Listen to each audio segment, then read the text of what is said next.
now at $1,600. For any advance at $1,600.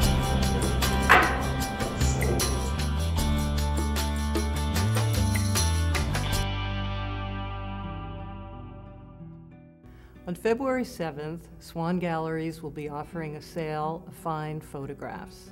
The first part of the sale are works from a private American collection.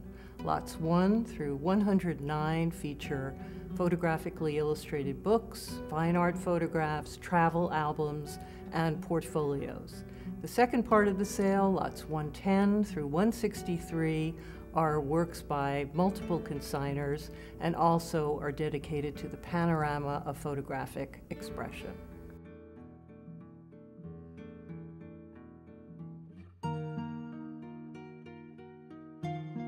The works that we're offering from a private American collection were compiled over a period of almost 20 years. The collector had a very discerning eye, but one of the fascinating things about the approach of this collector was the cross-pollination, the way in which the collector looked at different fields, whether it was science or medicine or photography or art, and established these bridges, relationships between different fields that really underscore the universality of photographic expression.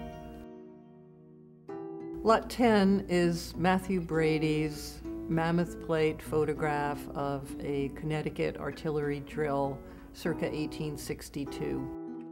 Matthew Brady is associated with Civil War imagery and worked with what he called a battery of operators, different photographers. So while he is credited with many of the images that were made during the Civil War, in fact, he was more of a director. What's really extraordinary about this photograph is the beauty of it. I think that as a rendering of a drill from the Union Army, there's an aesthetic quality to this image that really recalls the work of Gustave Lagray and the Camp de Chalon and the images that he made in France.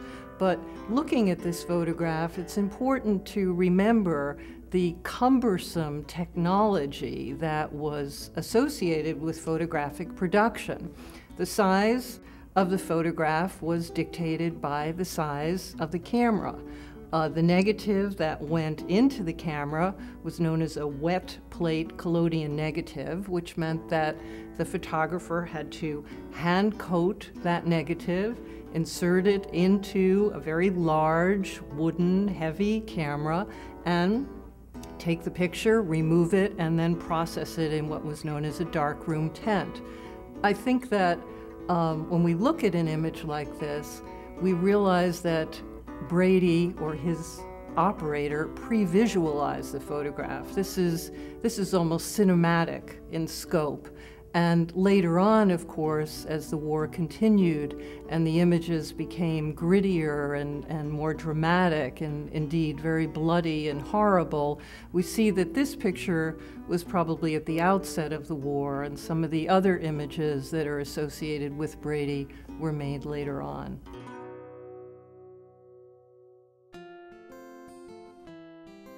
Lot 32 is William Bradford's The Arctic Regions. This is a photographically illustrated book that has been described as a monumental work. The size of the book alone reflects the scale of the ambition, if you will. It's 24 inches high, 20 inches wide, and about 6 or 7 inches thick. Contains 141 albumin photographs. Bradford relied on the talents of 2 photographers who traveled with him to the Arctic region, to Greenland. Bradford himself was an American painter of marine and polar scenes.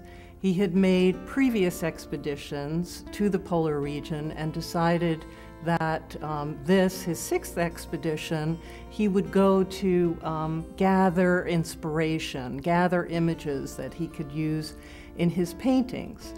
The images in this incredibly richly detailed book are topographic views, and here we can see an image of the ice caps, and then in the foreground, this little skiff that looks very tiny given the scale of the topographic feature.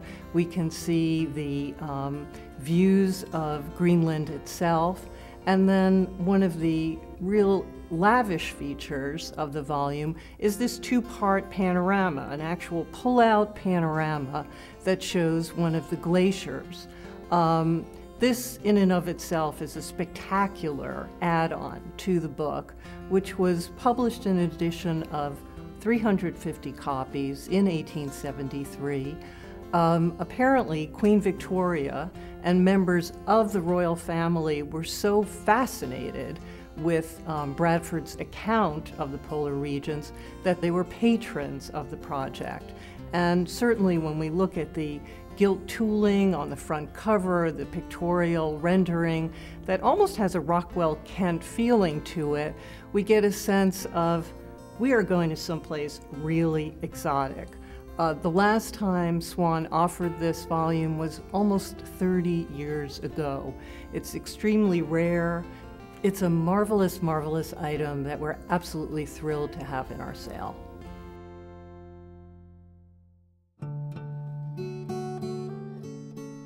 Lot 45 is a portfolio of 50 photographs of Liberia by a Dutch photographer and scientist named Johan Bodekhaffer. This sale is really unusual in that we have so much travel material. The Arctic regions, we have an album dedicated to Russia, portfolio and album dedicated to Egypt, and here we have a very special group of images devoted to Liberia. It's very, very unusual to see 19th century photographs that depict Africa and Africans. And of course, Liberia has something of a unique status.